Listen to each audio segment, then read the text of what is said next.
I never stop. Morning, saints. It's a blessing to be before you this morning. Again, I get the privilege to come and speak. Amen. As I say, it's a privilege because we have such great men and women of God who stand before us and give the word every Sunday. And I'm blessed to be a part of that too. Here at the House of Prayer, we teach and preach the truth. Amen. And we don't sugarcoat it. We tell it like it is. I remember when I gave my life to Christ, being married and having 2 children at the time, I decided that in order for me to raise them correctly in the Lord, I needed to know the truth. And not to hear some watered down version. And I was going to live that way, and I was going to teach my children that way. And then so following that path, I had to get rid of some myths. Amen. One of which was Santa Claus. I had to get rid of Santa Claus. Wasn't going to teach my children a lie. Wasn't going to teach them a lie. Going to tell them the truth. And I remember my kids were indifferent about it. They didn't even care. The people who cared were my relatives. They told me that I was being cruel to my children. We didn't celebrate Christmas anymore. What I did instead was I gave them Christmas 24/7, 12 months out the year, every day, 365 days out the year. Didn't give them presents on a special day. If daddy could afford it and they were behaving, I never ever rewarded bad behavior. I never rewarded bad behavior. If they were good and they asked me for something, they got it. Amen. If I could afford it, they got it. And if I couldn't afford it, I told them, Daddy can't afford that right now. We struggle. And they understood. My children grew up understanding that. And when they got to be older, and they asked for things, it always came up, is that okay, Daddy? Can you afford that? I don't want to, ask you for more than what I'm going to afford. And even when I had the money, sometimes I said, oh no, Dad, you don't have to spend that much. But my children understood because I was honest with my children about my financial situation. I was honest with them about everything. And so they understood what was going on.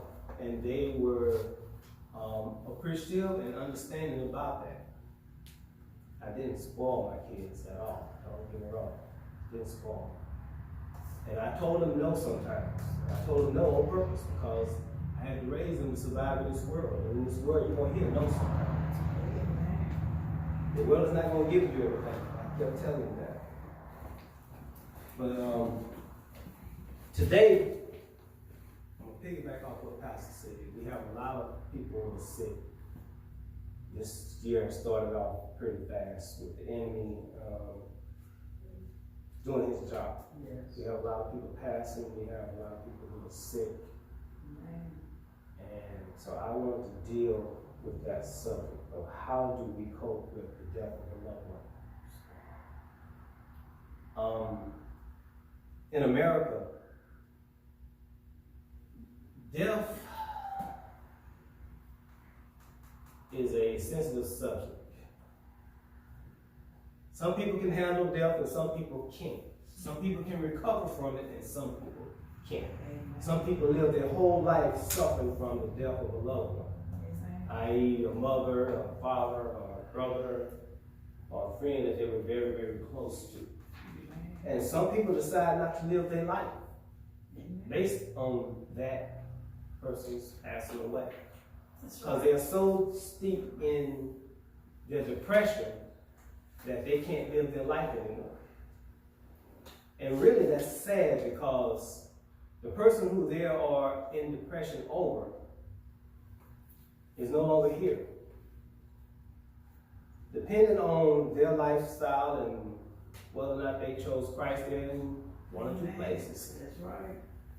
They're in the holding place, a place that the Bible will call Gehenna or hell, which is a holding place for those who are going to be judged, or they're at the throne of God if they were a child of God or Christian. So they are no longer concerned with this life anymore. They have passed on. So we are left here. And some people say that living in this world is hell. And in some respects you can agree. Because there's no certainties in this life. They say the only certainties in this life is death and taxes. Right? You're going to deal with one or two. You're going to die one day eventually. And we know that Caesar wants what is his, which is taxes. This world is supported and it is operated by taxes. Your money that you work hard for. Amen. And our politicians make sure that they get their taxes. And God makes sure that everyone dies at some point in time. Because when you are born, your days are numbered. You were brought here for a purpose. And it is your responsibility to fulfill that purpose. And to find that purpose. Amen? So, today I want to talk about how to deal with that. So before we can talk about death, we must talk about life and the giver of it. So who is the giver of life? God is the giver of life. He declares it over and over again in the book of Jeremiah. And in Jeremiah 1 and 5, amen, turn with me to Jeremiah 1 and 5. So we get the full gist of this. This is where we're going to start today.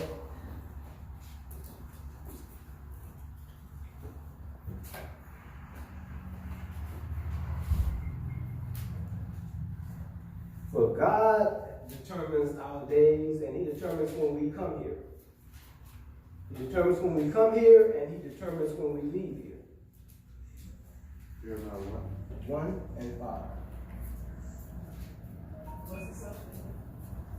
How do we cope with the death of a loved one?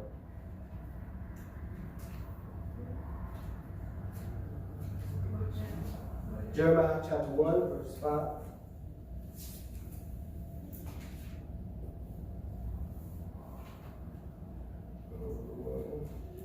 Say amen when you got it.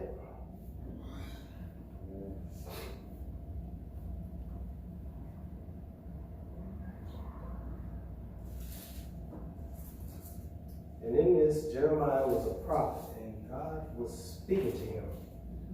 He said, the word of the Lord came unto him. And he's basically getting his coronation as a prophet. He's basically getting his orders to go out. Everyone has it? Okay. Verse 5. Before I formed thee in the belly, I knew thee. And before thou camest forth out of the womb, I sanctified thee, and I ordained thee a prophet unto the nations. Now we see that God is the giver of life here. He says, I knew you before you came forth from the dead.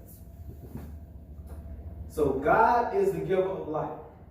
And we have mankind today trying to decide who gets to be born and who does not. That is in the form of abortion. Man has decided that you will be born if they allow it to be so. A woman, they say, has the choice because she's the giver of life, which we know that that's a lie because we just read who the giver of life is. Amen. God is the giver of life, not a woman. A woman is the vessel by which life comes into this world. Nothing more. She was the vessel through which Christ came into this world.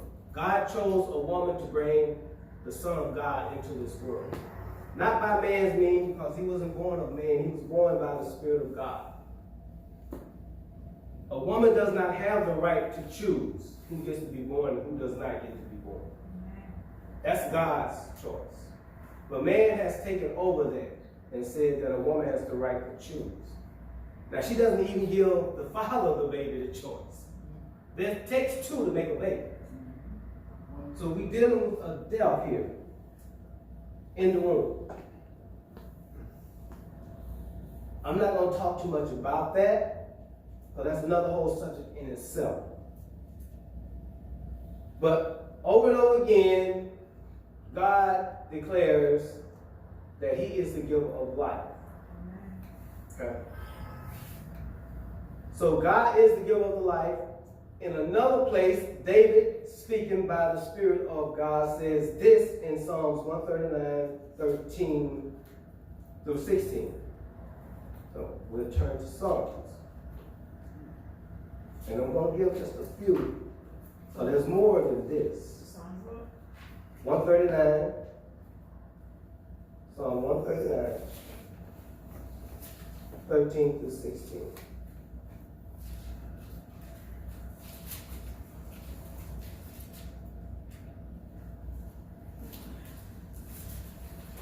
I'm going to take my time today.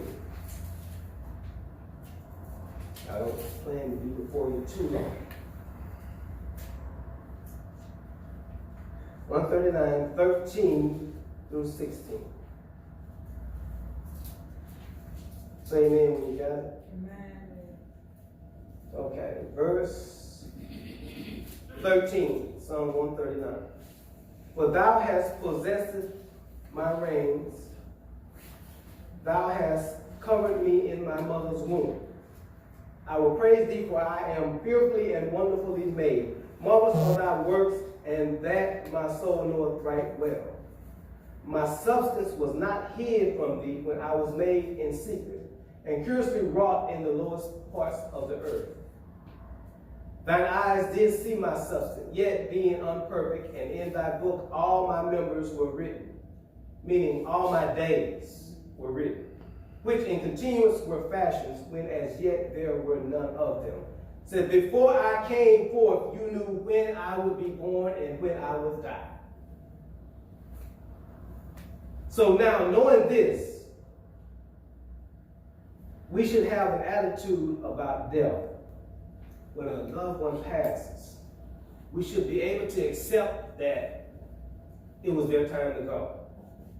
That it was time for them to go because God had already set their time. We should accept that because God knows better than we do. Amen. How are we to know that if they had lived longer, maybe their life would have been worse than what it was at that time? Maybe God decided that I might need to bring them home now before they do something worse to, let's say, cause them to be separated from God. Amen. Our life changes. We go from being bad to good, bad to good, bad to good. Sometimes our life can be so bad and we can be so far away from God, and God will keep us alive. Amen. Waiting for the time when we will turn good and see the light. And then when we see the light, something happens and he brings us home. Right? Amen. How many times have you noticed in somebody's life that they might have been going through an addiction for a long time, and then they come out of that addiction and they accept Christ. And then all of a sudden, not too long after that, they die. Amen. Was it better for God to have took them in their addiction while they're separated from God, or to take them in their light of life when they had accepted Christ? Amen. It would have been better for God, because God saw. He said, before you transition back the other way, I just bring you home so you can be with me. So God sees our beginning and our end. He knows more than we do. Amen. Us that are living, we can't see that far. And it's something I've always said, and I always believe and still believe. Funerals are not for the person that died. They don't know what's going on. Amen. Funerals for the people that are alive. Amen. In some cases, it's for you to go and say your last goodbye. Although you're only speaking to reporters. Amen. For some people, it's closure. And for some people, it is torture. We all know the people who sometimes climb into the casket because they can't let go. The people who cry, wail, fall out, pass out because they can't accept what happened. We know about all those people, right? Amen. We know about the people who rejoice because that person might have suffered through a long illness. And they're glad that they're now free from the pain and the suffering. It's all in how you look at it. But we need to have the correct perspective and look at it from God's point of view. Amen. Because life here goes on. It doesn't stop. The world does not stop and let you get off. Things are going to carry on whether you want to carry on with it or not. Amen. Life is going to go on. When you wake up the next morning, after you come from that funeral, you still got to get up and go to work. Amen. If you got children, you still got to take care of your children. You got bills, you still got to pay the bills. This is not time for you to go into a depression and not be able to function anymore. Amen. Which eventually is going to lead to you being the one inside that casket. Now think about the people you're going to leave behind. Your children, if you have children. The people that are close to you, who are worried about you. A death brings a lot of problems with it sometimes because it affects people. It affects people because if you have children, then you got to wonder who's going to take care of the children. If you have a husband or a wife, how are they going to deal with it? Amen. Not to mention the legal things that are going to come along with that. Dispersion of your wealth, whatever bills you didn't have paid, got to be paid. And whoever's left to do that has to take care of that. That's right. So it brings a lot of problems with it. So should we be seeking it? Should we give up living because we lost someone? And we did, no. No, we got to go on living. For the ones that are here with us, as well as in memory of the one who left. Amen. They would, I would like to think, will want you to live, to carry on your life. There's some people who are married and they lose a spouse and they never, ever go on living again. They don't remarry, they stay to themselves. Sometimes they live in depression. And if it's an older couple, most of the time they die not too long afterwards because of a broken heart or from missing their loved one that they've been with all those years. So death affects us in a lot of ways. A lot of ways. It has a big impact on us. But as Christians, from that point of view, when we attend the funeral, the two things that should be going on in our head is, did this person make their life right with Christ before they left? If they did, then we should be rejoicing at their funeral.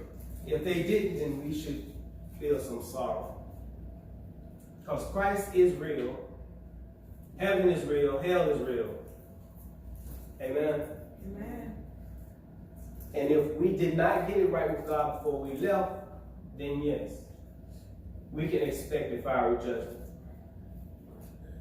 So, when we attend funerals, it's not the time to feel sorry for yourself or to feel sorry for that person laying in the casket, really, because their fate has been sealed already. We should go there and pay respects to the family, comfort the family. Amen. Also, it's not a time to go there and glorify someone who was not necessarily a good person. Amen. It's not a time to go there and lie Amen. and make a devil a saint. I know some people probably won't get upset that I said it that way and think it's insensitive, but it's not. Unfortunately, a funeral is the only time that people really consider their mortality. We walk around here and think sometimes that we're going to live forever. We don't even consider our death. But when we go to a funeral, then we consider our death. Amen. And the possibility it could be me instead of that person laying in that casket. Some people stop and reflect on their life and see, well, do I need to make some changes? And some people don't. But it's not the time to paint this person as a saint if they were not a saint. It should be a warning to everybody else sitting in that church that this is a time you should be thinking about getting your life right with Christ if you have not. Amen. Because we don't know when we're going to go. Only God knows the date that we are going to expire. Amen. We were born with an expiration date. And every day that you wake up, you are a day closer to that expiration date. Every day that you live, you should be trying to live it right and do the best you can and be the best person you can and try to correct your mistakes. Amen. Every day. Now just imagine if everybody did that in this world. The world would be a totally different place. Amen. It wouldn't be so cold and callous like it is now, where everybody is living in survival mode. And if you don't think we're living in survival mode, Look around. let me explain to you what survival mode is. Survival mode is when I don't care about the next person. I'm trying to get mine. And if I have to step on you to get mine, I'm going to get mine. That means if I got to stab you in the back so that I can make it, and I'm not worried about how you feel, I'm not worried about whether or not you're going to make it, I'm worried about me. And this goes on not just in strangers. This goes on, you do this to your friends, you do this to your family. Amen. Because you're only concerned about yourself. When you feel that way, you're in survival mode. Amen. Because I'm worried about me. I'm not worried about you. You better get yours. I'm going to get mine. You better get yours. This is where we're at today. People don't care about each other. There are very few people who will look out for the other person more than for themselves. They're more worried about whether they're going to get their next meal or their next check. That's what people are worried about today. Amen. They're more worried about money than anything else today. And unfortunately, the powers that be, the people who are supposed to be in charge of making things right, have purposely done this to people. Amen. Why? To keep themselves in power. Because if you're dependent on them, they'll always have control over you. So we're all in survival mode. Amen. As a Christian, we shouldn't be, because God transcends all of that. I don't worry about where my next paycheck gonna come from. I don't worry about whether or not I'm gonna have food to eat, because I trust God, the giver of life, who takes care of me, and He has always taken care of me. And I trust that, and I believe that 100%. I don't get shaken up when things get bad. I might worry a little bit when it goes on a little longer than I expect it to, but that's God's strength in my faith. Amen. But when you're dealing with death, you got to be able to wake up the next morning and go on and acknowledge the fact that yes, that person is gone. Yes, I'm not going to see them. And it's not bad to feel lonely or to miss them. There's nothing wrong with that. That's natural. That's part of human emotion. Amen. But what is wrong is when you dwell on this for months, years. I know people who are still, to this very day, their parents have been dead for years, and they still are dealing with that death. Still. You see this when you see them especially this is bad on Facebook. Every time that person's birthday come around, they post happy heaven day or something like that. Rest in peace. Rest in peace. It's happy heavenly birthday. Happy heavenly birthday. What is it? You see this. Yes. Okay. And there you go. I'm serious. That's true. I know. You see this. I know. They acknowledge this person every year. Yep. Every year. And then when that anniversary of the death come around, they're depressed for that whole day. Mm-hmm. That whole day. We got some do parties. Yeah, those two parties. They can't let it go. They can't let it go. So it has affected their life. Some don't want to come outside, don't want to talk to nobody, because they can't deal with the fact that that person is gone. So God, like I said, He knows all our days. And He knows when we're going to live and when we're going to die. And also, one of the other things that happen is people get angry at God. How could you allow this to happen? You're God. I prayed and I asked you to heal them, but you didn't. Some people have left the faith because God didn't save their parents, their brother, their sister, or a close friend. They have left the faith and said there is no God. He's a mean God. He don't care. And then they go out and they blaspheme. Call God all kind of names, and then they campaign against Christianity. Tell people that it's fake, it don't work. God ain't real. Y'all just weaklings. Y'all don't know how to stand on y'all own feet. But they don't understand who God is.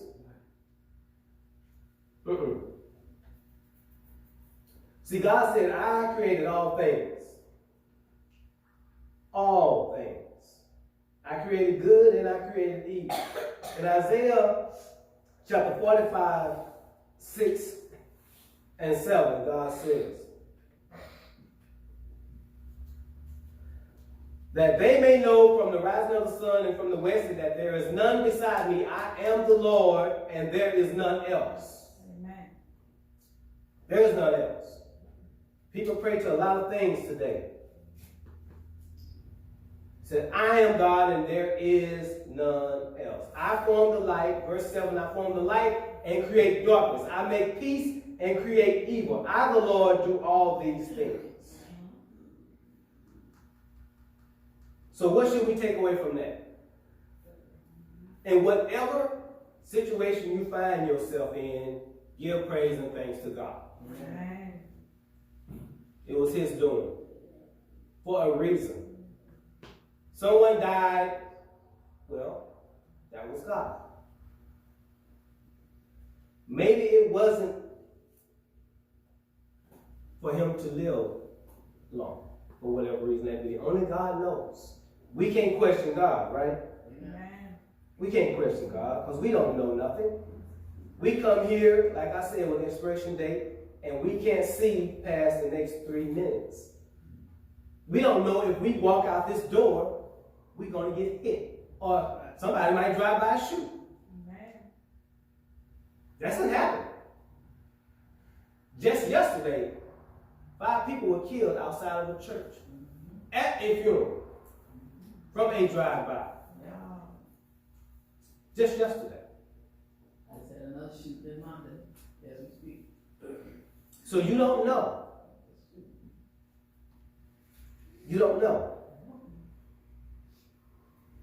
So God is the one who dictates our life and what happens in it.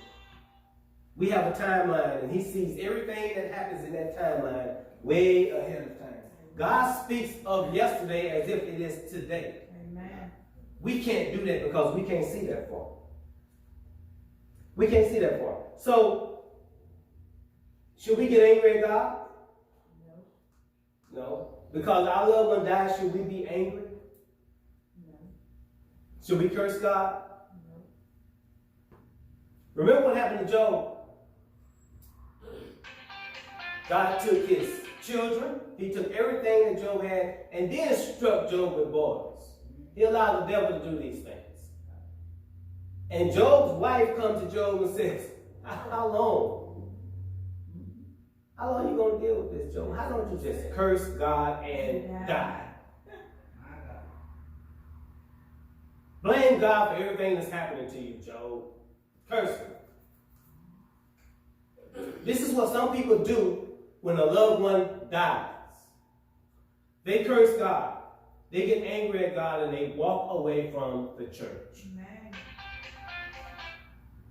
And then they have nothing good to say about the church from that point on. But God is a merciful and kind God.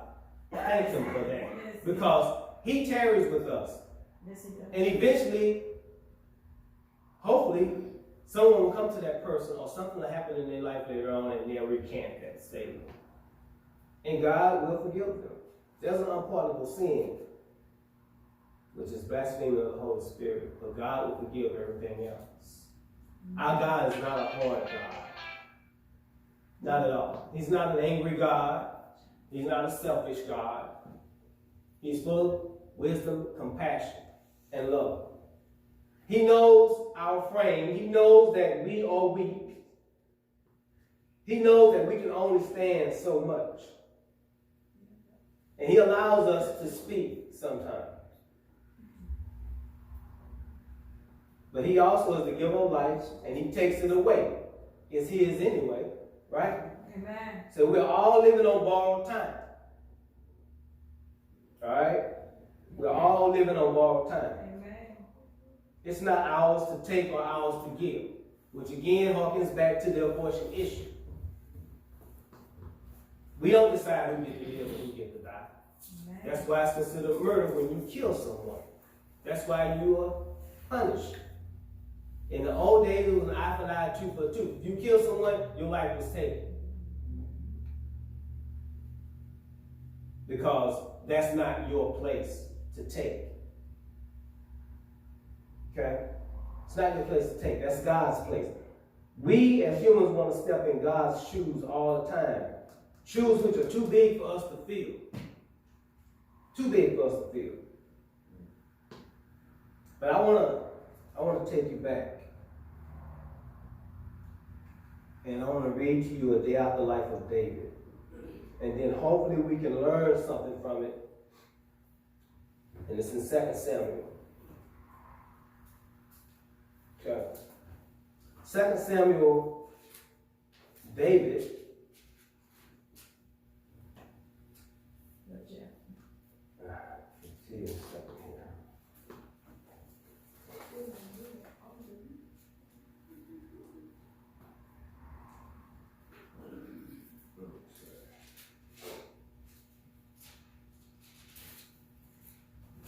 Second Samuel chapter 12.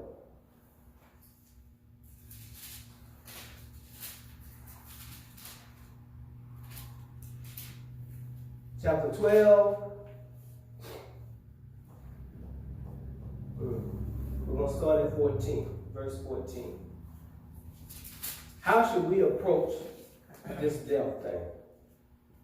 What should we do? What should be our emotions and our actions? David gives us a good example. He gives us a great example. Amen. Now I'm going to give you a little backdrop. David, at the time, he was an older man. He didn't go to war anymore. He sent his generals out to fight. And during this particular war, David was walking out on his upper roof. And he looks across and he sees this woman sunbathing in the nude, or bathing in the nude. Her name was Bathsheba. And David lusted after her. And so David sent for her to come to his chambers. And she came. And David lay with her. She got pregnant. Long story short, David realized he had done something wrong. So he sent for her husband to come back from the war to try to cover his sin. Amen. He sent for Uriah, which was her husband. And he told Uriah, go sleep with your wife. He's trying to cover up the fact that he got her pregnant. He wants to think that that's his son. But Uriah, being an honorable man, didn't sleep with his wife. He said, why should I sleep with my wife when my soldiers are out there on the battlefield and they don't have their wives? So he didn't. So David had to come up with another plan. So he called his Uriah to him and he gave him a note. And he told the note, he said, give this to the general. And in the note it says, put him on the front lines. Make sure he died. Amen. David trying to cover his sin. So he goes back and he does that, and the general puts him on the front line and he dies. Well, God is not happy with this. No. Now, I want you to remember also that God said that David was a man after his own heart. And people look at it and say, how could David be a man after his own heart? When David did everything, lied, stole, killed, committed adultery, took a man's wife, got her pregnant, then had him killed, and he's a man after God's own heart. I'm going to show you why. Let me show you why. So after that, now she was pregnant, and God sends Samuel to talk to David. And he gives him a parable of the ewe lamb. But God said, I gave this man everything he wanted, many wives and many concubines, and yet he still was not happy and had to go take somebody else's. And he gave this in a parable to David. And he said, this man took what was not his. And David got angry. Said, what should be done to this man? And David said he should be put to death.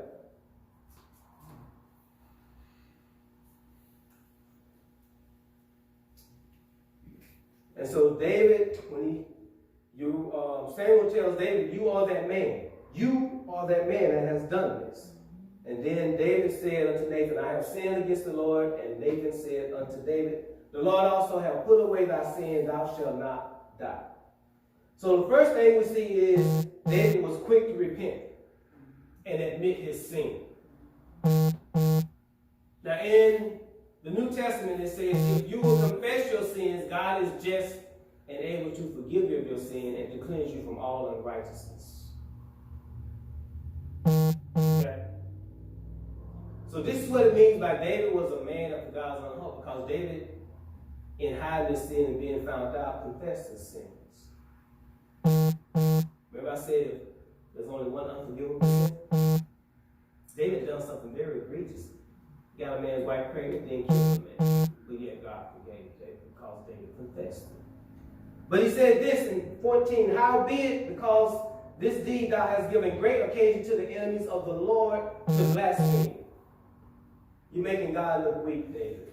The child also that is born unto thee shall surely die. Shall surely die. And Nathan departed unto his house, and the Lord struck the child that Uriah's wife bare unto David, and it was very sick. 16. David therefore besought God for the child, and David fasted and went in and lay all night upon the earth. Notice what David has done. Yet while the child liveth, David besought God for the child. He fasted and he cried out for the life of his child. He begged God for the life of his child. The elders of his house rose and went to him to raise him up from the earth, but he would not. Neither did he eat bread with them. And it came to pass on the 7th day that the child died. And the servants of David feared to tell him that the child was dead. But they said, behold, while the child was yet alive, we spake unto him, and he would not hearken unto our voice. How will he then vex himself if we tell him that the child is dead? How is he going to act when he finds out the child is dead? If he wouldn't speak to us, nor eat with us, while the child was alive, what is he going to do when the child is dead? Now, we know what some people do. They go in depression for years. They cry every day. They can't function. They lose their jobs because they can't function anymore. They can't even have relationships anymore because they're too depressed. This is what we do today. Is this what God wants us to do? No. No. This is what David did. Okay? It says, and it came to pass. At the end of 18, if we tell him that the child is dead, what would he do? So 19, but when David saw that his servants whispered, David perceived that the child was dead. Therefore, David said unto his servant, is the child dead? And they said, he is dead. But when David saw that his servants whispered, he then arose from the earth and washed, anointed himself, changed his apparel, and came into the house of the Lord and worshipped. Did he get angry at God? No, he didn't get angry. Then he came to his own house, and when he required, they set bread before him, and he did eat. Then said his servants unto him, what thing is this that thou hast done? Thou didst fast and weep for the child while it was alive. You prayed and you sought God to heal your son while he was alive. Now I want to say something right quick. My cousin Dot just went through this. She just went through this. Her cousin was laying there after having a stroke, bleeding on the brain. She came here last Sunday and she prayed and she besought God to heal him. She had a decision to make, to take him off life support or to keep him on. She prayed. She cried. She sought God's advice on what to do. She done everything that you see David did here in laying before God and fasting. This bothered her for a long time to have to make that decision. All that week before she came here. Right? So, his servants are asking, thou didst fast and weep for the child while it was alive, but when the child was dead, thou didst rise and eat bread. They said, now, why did you do this, David? Why did you stop fasting and crying out to God once you found out the child was dead? Shouldn't you have cried even more? Shouldn't you have got up and just threw ashes on your head, which is what they did in those days. When they were lamenting, they threw ash and dirt on their heads. Yeah. And wailed. And he said, while the child was yet alive, I fasted and wept, for I said, who can tell whether God will be gracious to me that the child may live? But now he is dead, wherefore should I fast? Why should I fast? He's dead, now he's gone. God then made his decision. Can I tell God? Can I tell him? I ain't accepting that. That ain't good enough for me. Am I to tell God that? Says, can I bring him back again? Do I have that power to bring him back? He said, I shall go to him, but he shall not return to me. Now, let's get some things cleared up about this child. Because a lot of people say God is an unjust God and an angry God. And he don't care about his creation. Because he kills little children. Notice something. We know that David has obtained salvation. Am I correct? Amen.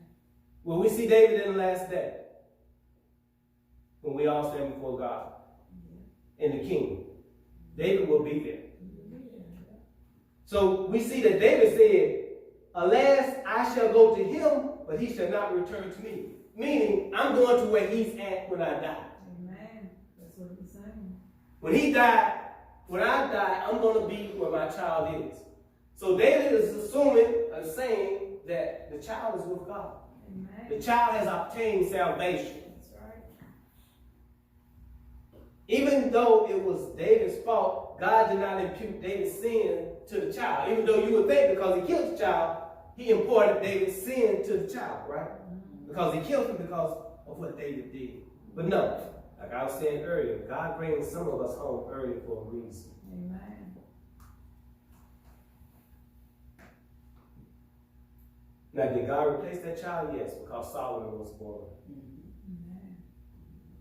to that same mother. And God blessed Solomon to be the wisest and the richest king Israel ever had. Amen. Yes, he did.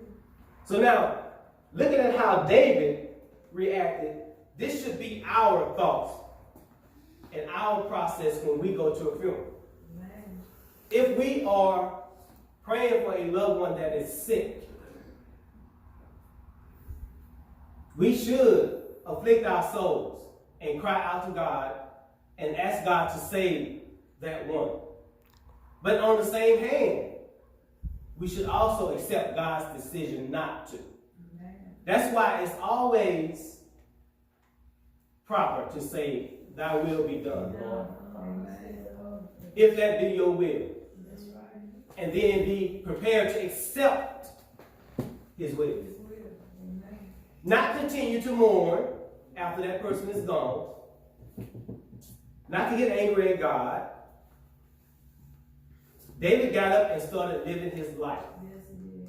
It says later that David comforted Bathsheba, his wife, and went in unto her and lay with her, and she bare a son, and he called his name Solomon, and the Lord loved him. David went on with his life. He comforted his wife because he brought her in and made her his wife. And David lived his life. We, as we go to the funeral, we pray for them if they're sick, and if God should take them home, then we accept that. We accept that, and then we go on and live our life. We don't let that stop us right there, and we no longer live, and we die with that person. Because that's what happens when you go into depression.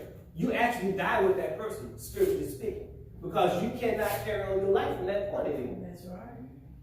Now, you are robbing the people around you of your presence. You are robbing them of your comfort, your joy of being with you and loving you and seeking the same from you, which you're not able to give anymore because you're in a state of depression. Yeah. Now, they got to spend their life worried about you. Amen. Is this not selfish? Yes, it is. Just like committing suicide is selfish. You're not thinking about all the other people you're going to hurt. So we have got to keep a correct perspective about death, especially now that we see so many people are passing. Yeah. That's right. And you never know when it might hit home close to you. That's right. We got to have the right, correct perspective to deal with it when it comes. And we got to also, as pastors, when we go and preach and speak at these funerals, present the truth. Amen. If the person was a good person, extol their virtues. If the person was not, give it as a warning Amen. to those who sit there in the audience That's right. so that they can change. That's what our job is, to present the truth. Amen. Not make them an angel when they wasn't. America worships the dead. We do. They worship the dead because when you die, you become a saint. When nothing is further from the truth. I'm not saying Kobe was a bad person, didn't know Kobe. I read last night that Kobe was a Catholic. And that he says that his Catholicism got him through the hard time of dealing with the accusation of being a rapist and the other difficulties in his life he had to go through.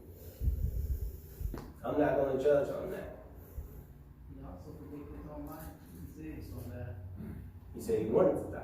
He wanted to die young so he could be immortalized. He wanted to go out on top. So he could become a martyr as such in his profession as a basketball player. So we have to be able to function after death. We have to accept death as part of life. Because they're one and the same. You were born with an expiration date. We know that we're going to die one day. Our thing is, and what it should be, is we should try to live our best life every day. Amen. Be as good people as we can and always do the right thing. Die without regret. That is my goal. My goal is to die without regret. Amen. So I try to live my life without regret. I overthink things sometimes. I always try to do the right thing. I always try to give people the benefit of the doubt. Some people say I'm naive. Because if you tell me something, I'm going to believe it until you show me otherwise. Because I don't know you. Amen. If I just met you and you tell me something, I got to believe that that's true. Amen. Right? Until you show me or I find out otherwise, it's not. Amen. So when I go to your funeral, me meeting you, knowing you, I can say this about that person. And if the preacher says something otherwise, like, nah, he didn't even know he or she really was.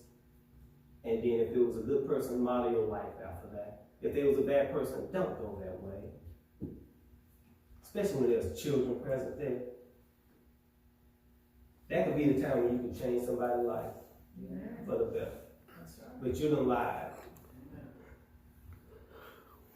So we got to be responsible in life and in reporting the death of a life. Amen.